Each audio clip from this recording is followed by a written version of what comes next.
so-called modern medicine so that we can, sail in two boats, if you will, at the same time without being branded as either being obsolete or being overly materialistic. Many of the things of the scientific hypothesis and scientific theories, alhamdulillah. Same thing with the tibbi nabwi.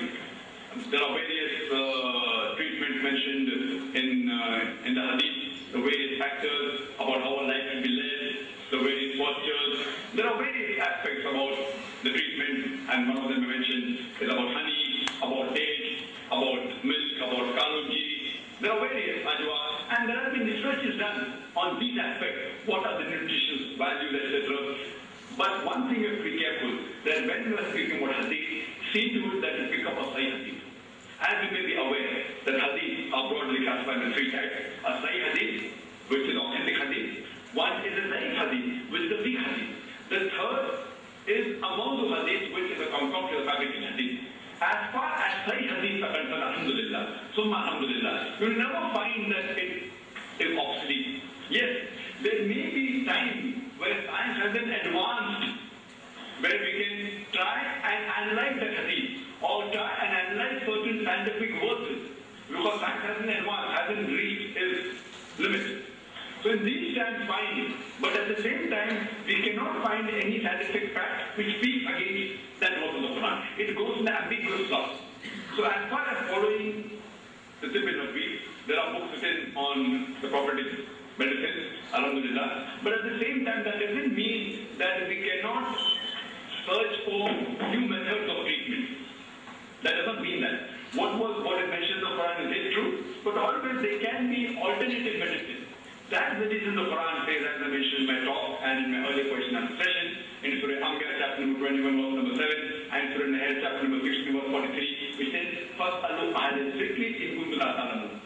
If you don't know, if you are in doubt, ask the person who knows. That does not mean a Muslim cannot practice allopathy, cannot practice modern medicine, so far. No, that is not what the Quran mentions. We should take part in that. But at the same time, it does not speak against the established modern each brother, only on more small aspects. I have given a speech only on salah, portion of salah, that we touch the half part of the body, the forehead on the ground.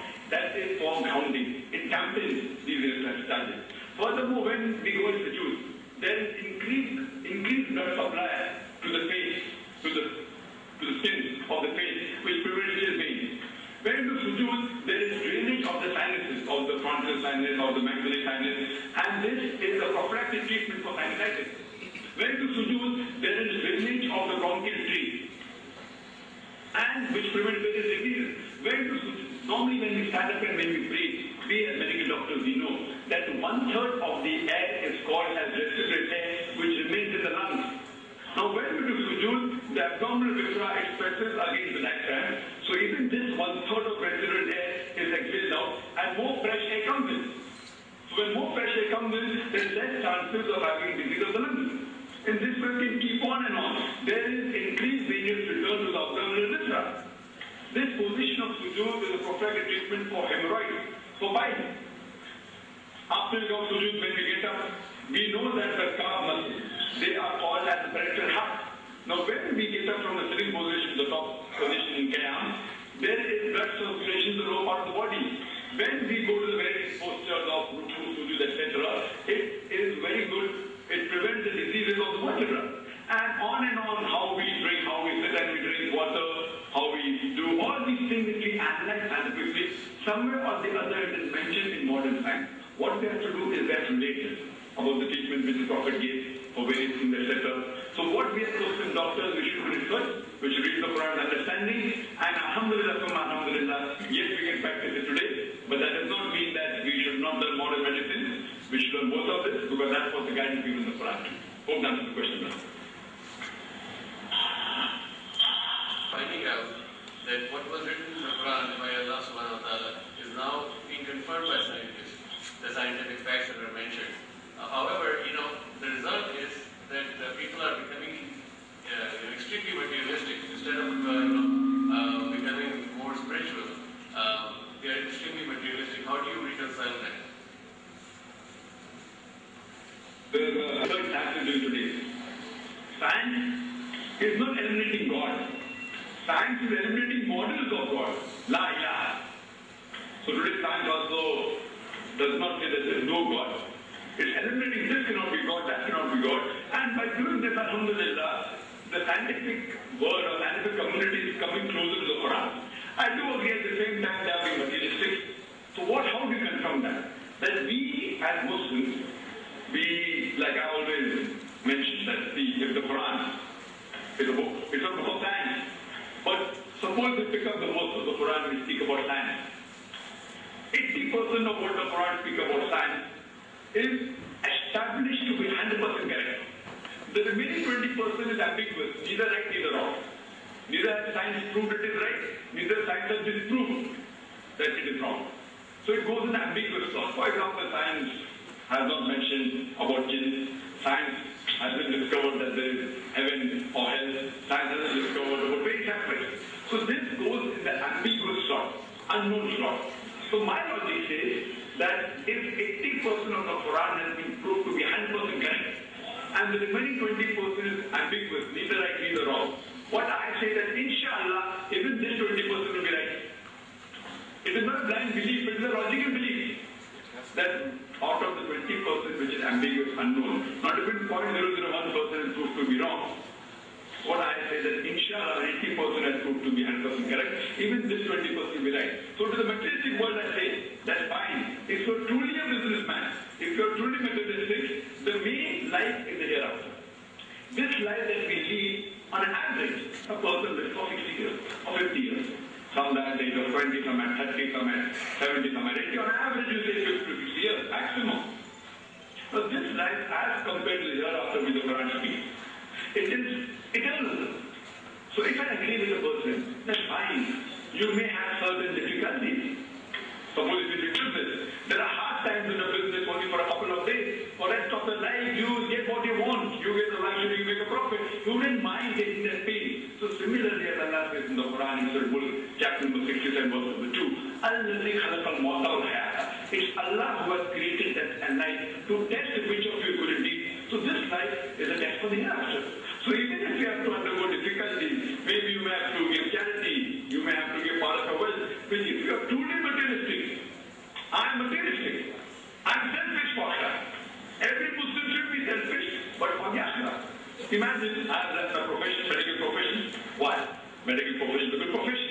But when I read the verse of the Quran, in Surah Fussilat, chapter 41, verse 33, it says, وَمَنْ أَحْسَنُ قَوْلًا مِمَّنْ دَعَا إِلَى اللَّهِ وَعَمِلَ صَالِحًا قَالَ إِنَّنِي مِنَ الْمُسْلِمِينَ. Who is better in speech than one who invites to the way of thy Lord, works righteousness, and says that I'm a Muslim? See, doctor is a very good profession. In the worldly affairs, it is number one. But I was a healer of the body, but now I've become a healer of the soul. It is a far superior profession. I chose to become a medical doctor, not really to earn money, but to have humanity. But when I found a profession which is far superior, I gave up my profession. My father is a doctor, my brother is a doctor, and my family, they supported me. I'm today only a silent partner in the medical business. I'm full-time involved. Why? Because I'm selfish for the Akhirah. Imagine traveling throughout the world, thousands of hours, speaking very little, doing dawah activity, absolutely unreal. Why? Because I'm selfish for Akhirah. So if a person is truly materialistic, you have to prove to him the benefit in the Akhirah is far superior. We are trying to strive to go to Jannah. Believe me, I'm not sure. I only pray to Allah subhanahu wa ta'ala that may He accept my efforts. I cannot give a guarantee that I will go to Jannah. I don't know. Therefore, I'm striving harder and harder. I'm materialistic for the Akhirah. So if a person is truly materialistic, you have to prove to him that the major gain is the Akhirah, is the life after death. The Jannah that you get is alhamdulillah. You can sacrifice any luxury, everything of the world, if you know what benefit, what materialistic benefit also you will get in the Akhirah. So we should know that if you agree with this Quran, the Quran speaks about Jannah, it speaks about life after death. We are striving for Jannah Firdaus. So even for the materialistic people or scientific, if we prove to them, inshallah, even they will agree that this life is just for the hereafter, and truly they become good human beings. Hope that's the question. And I don't know how to thank you on behalf of our panelists here, on behalf of everybody present here, on behalf of the Pakistan Pakistan Medical Islamic Association. And on behalf of all of the Muslims here in Karachi and Pakistan, we know that you have a very busy schedule and that you've taken this time out for us. But thank you very much, and Zakir Naik for doing this, for spending this time with us. And inshallah, we hope to spend some time with you in the future also. Thank you again, and may Allah bless you.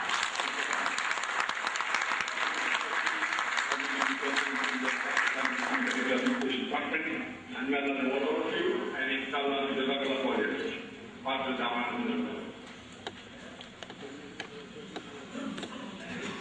Indeed, it would give me more pleasure if I would name all my brothers and sisters who have worked throughout this arrangement of this conference, but unfortunately time does not permit me. I thank you all with my deepest feelings and the feelings of the Working Council of the Pakistan Islamic Medical Association. You know, no scientific conference would be able to be conducted.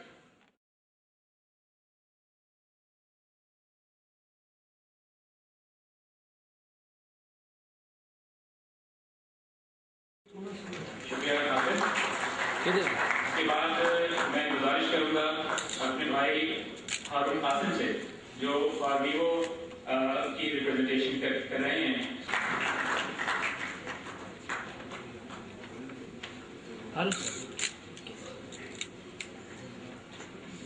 इसके बाद हमारे मेहमान